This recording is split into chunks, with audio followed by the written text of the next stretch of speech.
শুধু জীবন দিয়ে নয়, শুধু স্বামী বিসর্জন দিয়েই নয়, শুধু সন্তান বিসর্জন দিয়েই নয়, মাল ধন সম্পদ সব কিছু বিসর্জন দিয়ে সাহাবায়ে কেরাম প্রমাণ করে গেছেন নবীজিকে কিভাবে বেশি ভালোবাসতে হয়।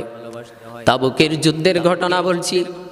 নবীজি রুমাল বিছায়ে দিলেন, জিহাদে যাব সাহাবায়ে কেরাম, যার যার সাধ্য অনুযায়ী জিহাদে যাব, তোমরা দান করো, তোমাদের মাল জমা করো।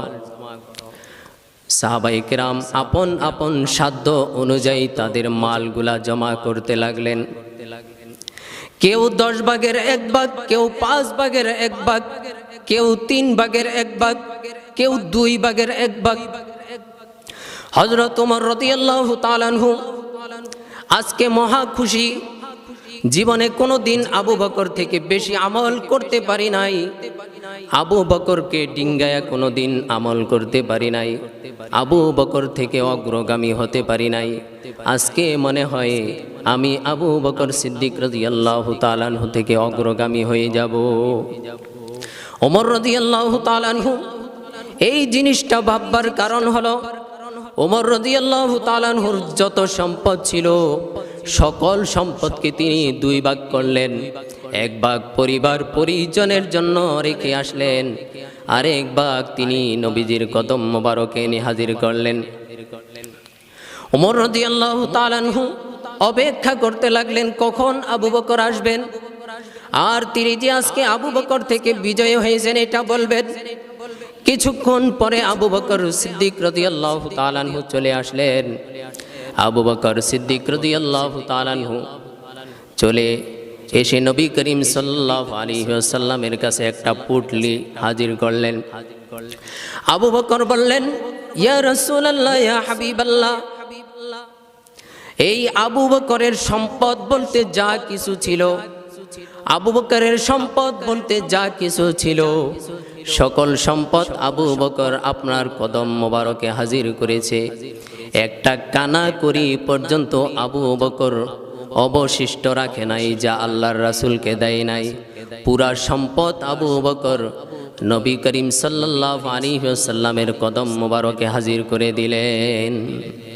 ওয়া নাতাওয়াক্কালু আলাইহি ونعوذ بالله من شرور أنفسنا ومن سيئات أعمالنا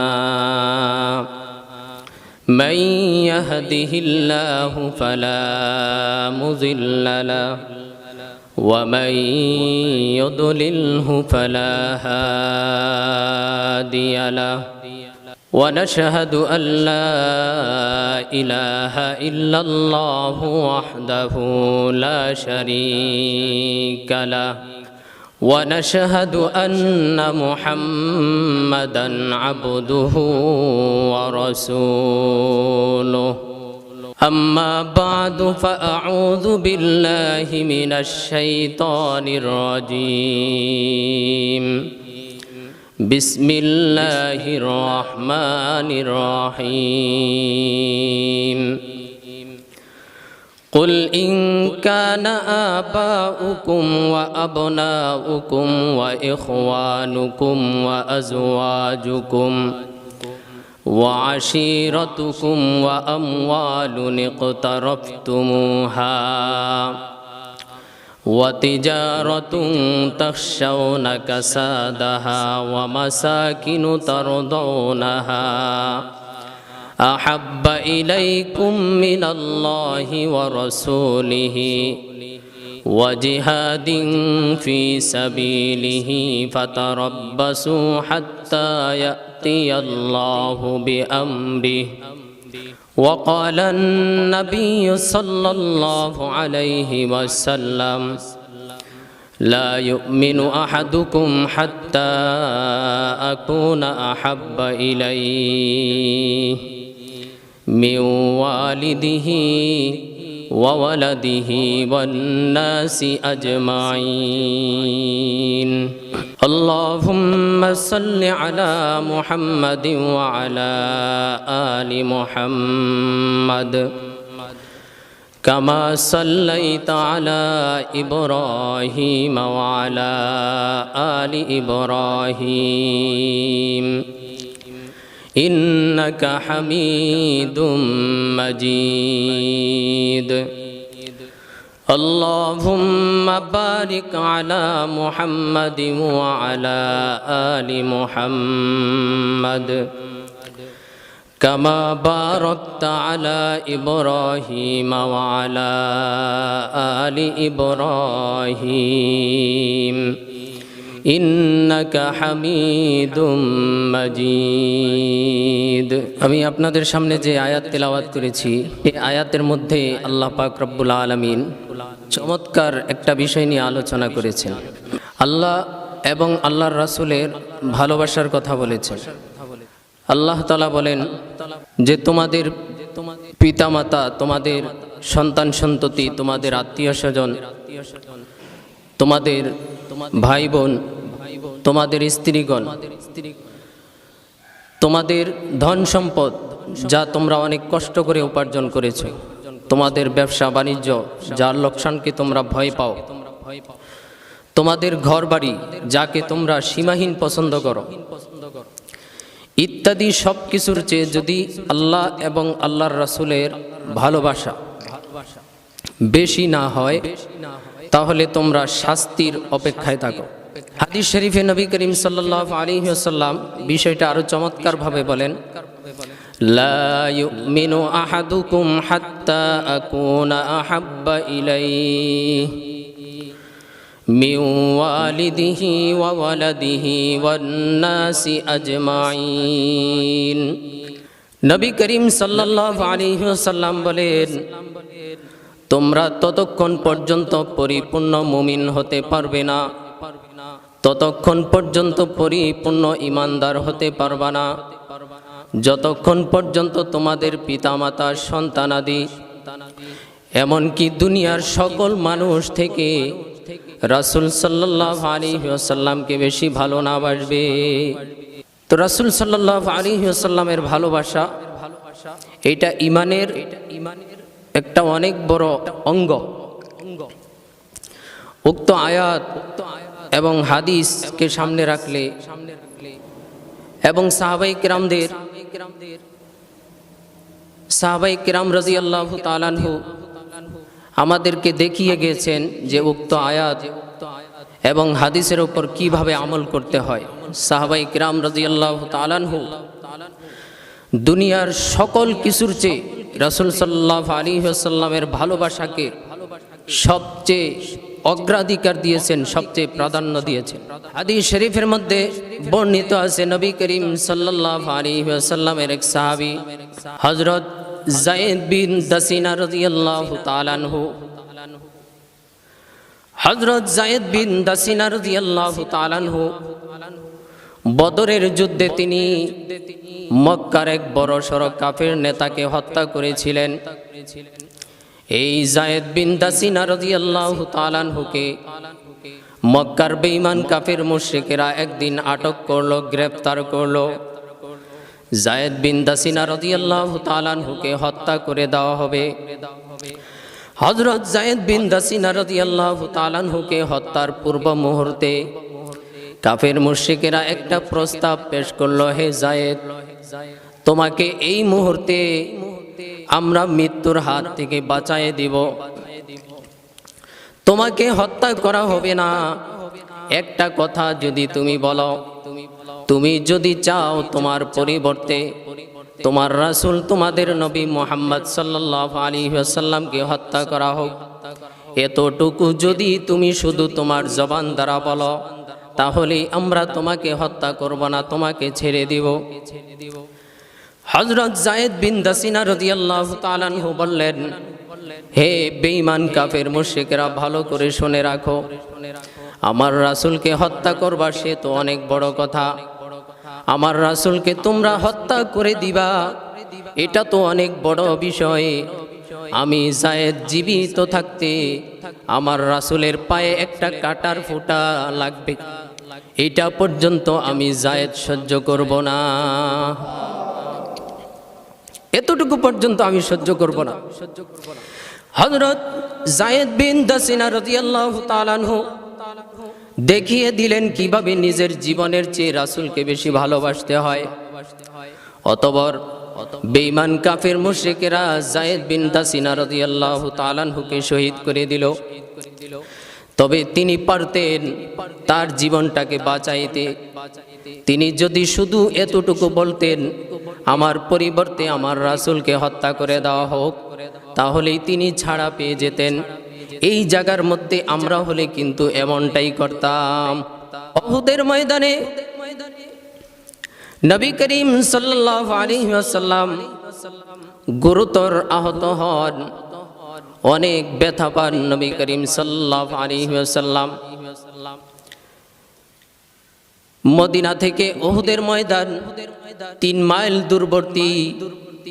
এই সংবাদ নবীজি দুনিয়াতে নাই, নবীজি ইন্তেকাল করেছে উহুদের ময়দানে। এই সংবাদ মদিনার আনাচে কানাচে পৌঁছে গেল। মদিনার একজন আশিকে রাসূল মহিলা সাহাবী, একজন মহিলা সাহাবী পাগলের মতো উহুদের ময়দানের দিকে ছুটে চলছে। আর যার সাথে দেখা হচ্ছে তাকে জিজ্ঞাসা করছে, আমার রাসূলের কি অবস্থা, আমাকে বলো। আমার রাসূল কেমন আছে তোমরা আমাকে বলো। একজন বলল, তোমার স্বামী শহীদ হয়ে গেছে। মহিলা বলল, আমি আমার স্বামীর অবস্থা জানতে চাই নাই, আমার স্বামীর সংবাদ আমি জানতে চাই নাই। আমার রাসূল কেমন আছে তোমরা আমাকে সেটা বলো। আরেকজন সংবাদ দিল, তোমার সন্তান শহীদ হয়ে গেছে। মহিলা বলল, সন্তানের সংবাদও আমি জানতে চাই নাই। আমার রাসূল কেমন আছে, আমার হাবিব কেমন আছে তোমরা আমাকে বলো। এই মহিলা পাগলের মতো ছুটে চললেন, আর যাকে পাচ্ছেন তাকে জিজ্ঞাসা করছেন, আমার রাসূলের কি অবস্থা, আমার রাসূল কেমন আছে তোমরা আমাকে বলো। এই বিষয়টাকেই একজন কবি খুব সুন্দর করে বলেন, সেদিন উল্লাসে মাতিয়া কাফেরের দল সব উড়ায়া যায় পতাকা, ঘোষণা করেছে নবীজি মরেছে, ঘোষণা করেছে মুহাম্মদ মরেছে, আর পাইবে না তার দেখা। আমরা যে তার আদরের উম্মত, উম্মতের করলাম কি। আমরা যে তার মোহাব্বতের উম্মত, উম্মতের করলাম কি।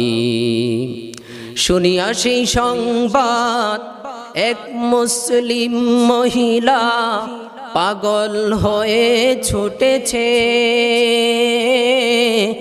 কাফেরেরা বলছে তোমার পতিপুত্র সবাই মারা গেছে। মহিলা বলছে চাই না তা শুনতে, মহিলা বলছে চাই না তা শুনতে। বলো কেমন আছে আমার প্রাণের নবী, বলো কেমন আছে আমার দয়াল নবী। আমরা যে তার আদরের উম্মত, উম্মতের করলাম কি। আমরা যে তার মোহাব্বতের উম্মত, উম্মতের করলাম কি। রাসূল আমার আল্লাহর দোস্ত, আখেরি নবী। আমরা যে তার আদরের উম্মত, উম্মতের করলাম কি। আমরা যে তার মোহাব্বতের উম্মত, কয়দিন কেঁদেছি। এই মহিলা সাহাবী প্রমাণ করে দিলেন কিভাবে নিজের জীবনতে নিজের স্বামীর চেয়ে নিজের সন্তান চেয়ে আল্লাহর রাসূলকে বেশি ভালোবাসতে হয়। এই মহিলা সাহাবী প্রমাণ করে দিলেন এমন ভালো যদি আমরাও রাসূলকে ভালোবাসতে পারি তাহলেই আমাদের ঈমান পরিপূর্ণ হবে, আমাদের ঈমান কামালিয়াত হবে। নবীজি সাল্লাল্লাহু আলাইহি ওয়াসাল্লাম বলেন, লা ইউমিনু আহাদুকুম হাত্তা আকুনা আহাব্বা ইলাইহি মিন ওয়ালিদিহি ওয়া ওয়ালাদিহি ওয়ান নাসি আজমাইন। নবী করিম সাল্লাল্লাহু আলাইহি ওয়াসাল্লাম বলেন, বুখারী শরীফের হাদিস, তোমরা ততক্ষণ পর্যন্ত পরিপূর্ণ ঈমানদার হতে পারবা না, ততক্ষণ পর্যন্ত ঈমানের দাবিদার হতে পারবা না যতক্ষণ পর্যন্ত আমি রাসূল তোমাদের কাছে এই পরিমাণ প্রিয় না হব। তোমাদের পিতা মাতা, তোমাদের সন্তান সন্ততি, এমনকি দুনিয়ার সকল মানুষ থেকে যতক্ষণ পর্যন্ত আমি রাসূল বেশি প্রিয় না হব ততক্ষণ পর্যন্ত তোমরা পরিপূর্ণ ঈমানদার হতে পারবা না। এই হাদিসের উপর সাহাবায়ে কেরাম আমল করে দেখিয়েছে। বুখারীর বর্ণনা, হযরত ওমর ফারুক রাদিয়াল্লাহু তাআলা আনহু নবীজির দরবারে আসলেন, এসে বললেন, ইয়া রাসূলুল্লাহ, ইয়া হাবিবাল্লাহ, আমি আপনাকে ভালোবাসি, আমি আপনাকে মহব্বত করি। নবীজি বললেন, হে ওমর, কতটুকু ভালো তুমি আমাকে বাসো, কি পরিমাণ মহব্বত তুমি আমাকে করো।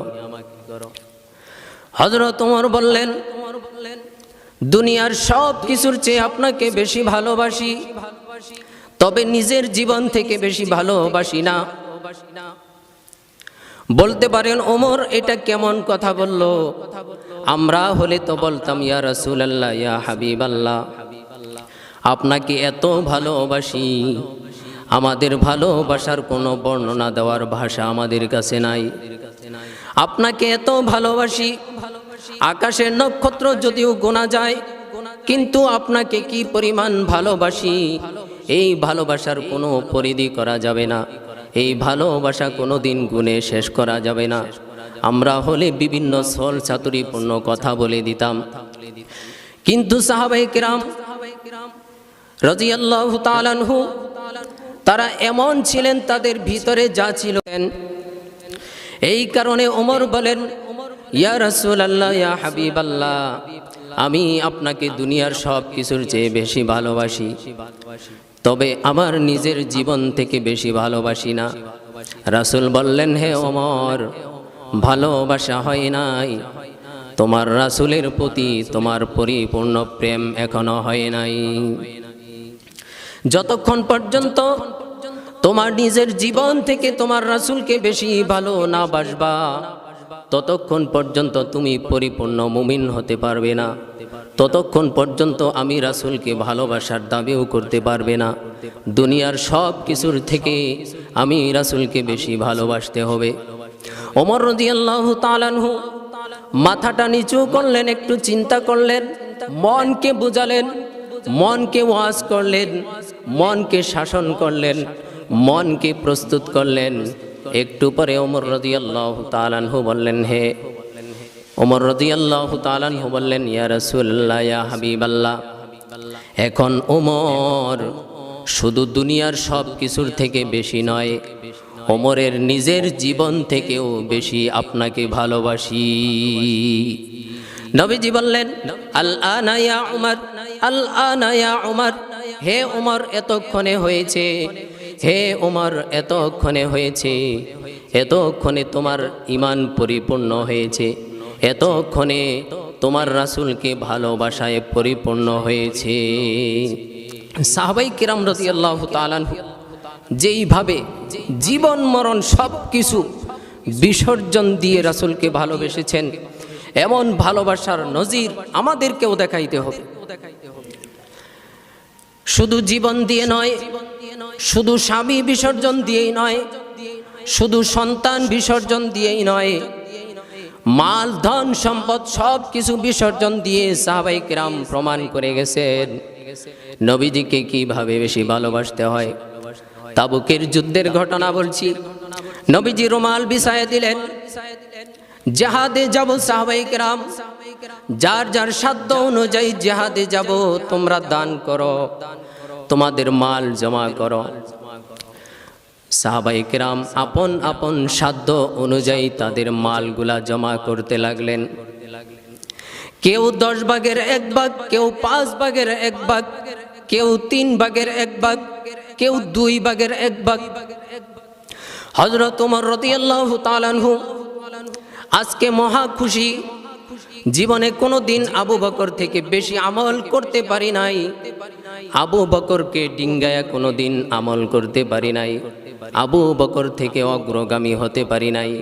আজকে মনে হয় আমি আবু বকর সিদ্দিক রাদিয়াল্লাহু তাআলা আনহু থেকে অগ্রগামী হয়ে যাব। ওমর রাদিয়াল্লাহু তাআলা আনহু এই জিনিসটা ভাববার কারণ হলো, ওমর রাদিয়াল্লাহু তাআলা আনহুর যত সম্পদ ছিল সকল সম্পদকে তিনি 2 ভাগ করলেন। 1 ভাগ পরিবার পরিজনের জন্য রেখে আসলেন, আর 1 ভাগ তিনি নবীজির কদম মোবারকে এনে হাজির করলেন। ওমর রাদিয়াল্লাহু তাআলা আনহু অপেক্ষা করতে লাগলেন কখন আবু বকর আসবেন, আর তিনি যে আজকে আবু বকর থেকে বিজয় হয়েছেন এটা বলবেন। কিছুক্ষণ পরে আবু বকর সিদ্দিক রাদিয়াল্লাহু তাআলা আনহু চলে আসলেন। আবু বকর সিদ্দিক রাদিয়াল্লাহু তাআলা আনহু চলে এসে নবী করিম সাল্লাল্লাহু আলাইহি ওয়াসাল্লামের কাছে একটা পুটলি হাজির করলেন। আবু বকর বললেন, ইয়া রাসূলুল্লাহ, ইয়া হাবিবাল্লাহ, এই আবু বকরের সম্পদ বলতে যা কিছু ছিল, আবু বকরের সম্পদ বলতে যা কিছু ছিল, সকল সম্পদ আবু বকর আপনার কদম মোবারকে হাজির করেছে। একটা কানা করি পর্যন্ত আবু বকর অবশিষ্ট রাখে নাই যা আল্লাহর রাসূলকে দেয় নাই। পুরা সম্পদ আবু বকর নবী করিম সাল্লাল্লাহু আলাইহি ওয়াসাল্লামের কদম মোবারকে হাজির করে দিলেন। আবু বকর নবী করিম সাল্লাল্লাহু আলাইহি ওয়াসাল্লাম জিজ্ঞাসা করলেন, হে আবু বকর, সকল সাহাবীরা পরিবার পরিজনের জন্য কিছু না কিছু সম্পদ রেখে এসেছে। কেউ 10 ভাগ থেকে 9 ভাগ রেখে এসেছে, কেউ 5 ভাগ থেকে 4 ভাগ সম্পদ রেখে এসেছে, কেউ 2 ভাগ থেকে 1 ভাগ রেখে এসেছে। তুমি তোমার পরিবার পরিজনের জন্য কি রেখে এসেছো? আবু বকর জবাব দেয়, ইয়া রাসূলুল্লাহ, ইয়া হাবিবাল্লাহ, এই আবু বকর তার পরিবার পরিজনের জন্য আল্লাহ এবং আল্লাহর রাসূলকে তার ঘরের মধ্যে রেখে এসেছে। আল্লাহ এবং আল্লাহর রাসূল তার ঘরের মধ্যে এসেছে। এছাড়া যা কিছু ছিল আবু বকর সব কিছু আপনার কদম মোবারকে হাজির করে দিয়েছে। আবু বকর দেখাই দিলেন কিভাবে সম্পদ থেকে বেশি আল্লাহর রাসূলকে ভালোবাসতে হয়। এমনই ভাবে সাহাবায়ে কেরাম দেখাই দিলেন। হাদিসের কিতাবের মধ্যে ভুরি ভুরি ঘটনা এসেছে, হাদিসের কিতাবের মধ্যে অনেক ঘটনা এসেছে। সাহাবায়ে কেরাম আমাদেরকে দেখাই দিয়েছেন কিভাবে সব কিছুর চেয়ে আল্লাহ এবং আল্লাহর রাসূলকে ভালোবাসতে হয়। এখন প্রশ্ন হলো, সাহাবায়ে কেরামদের সামনে আল্লাহর রাসূল ছিলেন, আমাদের সামনে তো আল্লাহর রাসূল নাই। তারা যেই কোনো বিপদে পড়তো, যেই কোনো সমস্যায় পড়তো, আল্লাহর রাসূলের কাছে দৌড়ায় যেত। আমরা কার কাছে দৌড়ায় যাব? আল্লাহর রাসূল সাল্লাল্লাহু আলাইহি ওয়াসাল্লাম যেই জামানার মধ্যে নবীজি থাকবেন না, ওই জামানার উম্মত কার কাছে দৌড়ায় যাবে সেটাও আল্লাহর রাসূল বন্ধ ব্যবস্থা করে দিয়েছেন। আল্লাহর রাসূল বলেন, আল উলামা ওয়ারাসাতুল আম্বিয়া, উলামায়ে কেরাম নবী রাসূলদের ওয়ারিস। সুতরাং হে আমার উম্মতেরা, যেই জামানার মধ্যে রাসূল থাকবে না, যেই জামানার মধ্যে আমি মুহাম্মদ থাকবো না, আমার জামানার মধ্যে সাহাবায়ে কেরাম যেমন যেই কোনো সমস্যার মধ্যে পড়লে আমার কাছে দৌড়ায় আসতো সমাধানের জন্য, তোমরা যেই কোনো সমস্যায় পড়বা আমার উম্মতের আলেমদের কাছে তোমরা দৌড়াইয়া যাইবা, আলেমদের শরণাপন্ন হইবা। রাসূল সাল্লাল্লাহু আলাইহি ওয়াসাল্লামকে সাহাবায়ে কেরাম চাক্ষুষ দেখেছেন, জীবন উৎসর্গ করে দিয়েছেন, পিতামাতাকে উৎসর্গ করে দিয়েছেন, সন্তানকে উৎসর্গ করে দিয়েছেন, ধন সম্পদ সব কিছু উৎসর্গ করে দিয়েছেন। সাহাবায়ে কেরাম চাক্ষুষ নবীজিকে দেখে দেখে ভালোবেসেছেন। আমাদের জমানায় নবী নাই, নবীজিকে আমরা কিভাবে ভালোবাসবো? দুইটা পদ্ধতি বলছি। এক নাম্বার পদ্ধতি হলো হাদিস শরীফের মধ্যে নবী করিম সাল্লাল্লাহু আলাইহি ওয়াসাল্লাম বলেন, মান আহাব্বা সুন্নতি ফাকাদ আহাব্বানি ওয়া মান আহাব্বানি কানা মাই ফিল জান্নাহ। হাদিস শরীফে নবী করিম সাল্লাল্লাহু আলাইহি ওয়াসাল্লাম বলেন, যে ব্যক্তি আমার সুন্নতকে ভালোবাসলো সে যেন আমি রাসূলকে ভালোবাসলো। এই হাদিস দ্বারা আমরা বুঝি যেই জমানায় রাসূল নাই, রাসূলকে ভালোবাসার এক নাম্বার ফর্মুলা হলো রাসূলের সুন্নতগুলাকে ভালোবাসতে হবে, রাসূলের সুন্নতকে ভালোবাসতে হবে। আজ তো রাসূলের সুন্নতকে আমরা কত অবজ্ঞা করি, রাসূলের কত সুন্নতকে আমরা জীবন্ত হত্যা করতেছি। এই যে দাড়ি, আজ যদি দাড়ির কথা বলি, আপনারা তাকায় দেখেন শত শত যুবকের মুখে দাড়ি নাই। মহল্লার মধ্যে হেঁটে দেখেন অনেকের মুখের মধ্যেই দাড়ি নাই, অথচ দাড়ি আল্লাহর রাসূলের কত বড় সুন্নত। কিতাবের মধ্যে লেখা হয়, যেই বান্দা দাড়ি রাখে না ওই বান্দার আমল নামার মধ্যে নামাজ পড়া অবস্থায়ও গুনাহ লেখা হয়। যার দাড়ি নাই নামাজ অবস্থায় তার আমল নামায় গুনাহ লেখা হয়, হজ করা অবস্থায় তার আমল নামায় গুনাহ লেখা হয়, যাকাত দেওয়া অবস্থায়ও তার আমল নামায় গুনাহ লেখা হয়, রোজা রাখা অবস্থায়ও তার আমল নামায় গুনাহ লেখা হয়। এমনকি মানুষ তো ঘুমন্ত অবস্থায় কোনো গুনাহ করতে পারে না, যাদের দাড়ি নাই ঘুমন্ত অবস্থায়ও তাদের আমল নামায় গুনাহ লেখা হয়।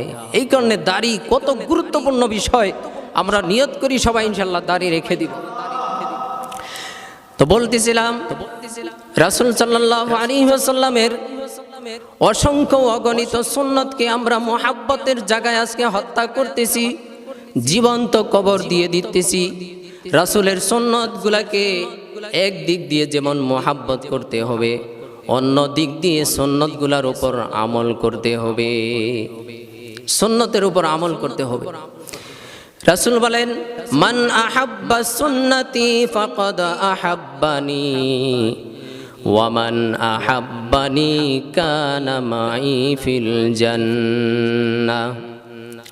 যে ব্যক্তি আমি রাসূলের সুন্নতকে ভালোবাসলো সে যেন আমি রাসূলকেই ভালোবাসলো, আর যে ব্যক্তি আমি রাসূলকে ভালোবাসলো ওই ব্যক্তি আর আমি জান্নাতে একত্রে বসবাস করব। বলেন সুবহানাল্লাহ। এই কথা বলে রাসূল সাল্লাল্লাহু আলাইহি ওয়াসাল্লাম হাতের দুইটা আঙ্গুলি দ্বারা ইশারা করে বুঝিয়েছেন যে যে ব্যক্তি আমার সুন্নতকে ভালোবাসবে এবং আমার সুন্নতকে মহব্বত করবে সে ব্যক্তি আর আমি এত কাছাকাছি থাকব যে হাতের দুইটা আঙ্গুল যত কাছাকাছি। এটা হলো রাসূল সাল্লাল্লাহু আলাইহি ওয়াসাল্লামের, যেই জমানায় রাসূল থাকবেন না তার সুন্নতের উপর আমল করার এক নম্বর পদ্ধতি, তার সুন্নতকে মহব্বত করা এবং তার সুন্নতগুলোর উপর আমল করা। দুই নম্বর পদ্ধতি হলো কেউ যখন রাসূলের সুন্নতের বিরোধিতা করবে, রাসূলের সুন্নতকে নিয়ে কটাক্ষ করবে, সঙ্গে সঙ্গে শক্তি দ্বারা তার প্রতিহত করব, বল দ্বারা তার প্রতিহত করব, তাকে প্রতিহত করব। আমরা যে কেউ রাসূল সাল্লাল্লাহু আলাইহি ওয়াসাল্লামের সুন্নতের বিরোধিতা করবে, রাসূলের সুন্নত নিয়ে কটাক্ষ করবে, সঙ্গে সঙ্গে আমরা সেটার প্রতিবাদ করব। এটা হলো রাসূলকে ভালোবাসার দুই নম্বর তরিকা, এটা হলো নবীজিকে ভালোবাসার দুই নম্বর পদ্ধতি। এই কারণে রাসূল সাল্লাল্লাহু আলাইহি ওয়াসাল্লাম আমাদের জামানায় নাই, তাতে কি হয়েছে? তাকে ভালোবাসার, তাকে ভালোবেসে পুরস্কার অর্জন করার সুযোগ তো আমাদের ঠিকই রয়েছে। রাসূল সাল্লাল্লাহু আলাইহি ওয়াসাল্লামকে সাহাবায়ে কিরামদের মতো সব কিছু উজাড় করে দিয়ে ভালোবাসবো ইনশাআল্লাহ।